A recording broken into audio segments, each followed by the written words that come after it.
Hello everyone, welcome back to this channel. In this video, I'm going to show you how to add a vertical open on CapCut apps. Now let's get started. First, after you open your CapCut apps and add the video that you want to edit, if you wanna add a vertical open on CapCut app, so you just click on the effect at the bottom and then click on the video effect. And at the menu you can click on basic and then swipe down until you can see a vertical open. This one, click on it, and after this you can click check icon in here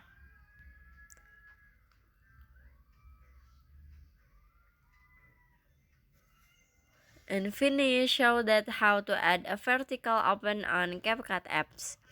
I hope you found this video to be helpful. If you enjoyed the content, please consider like, comment, and subscribe down below. Bye bye.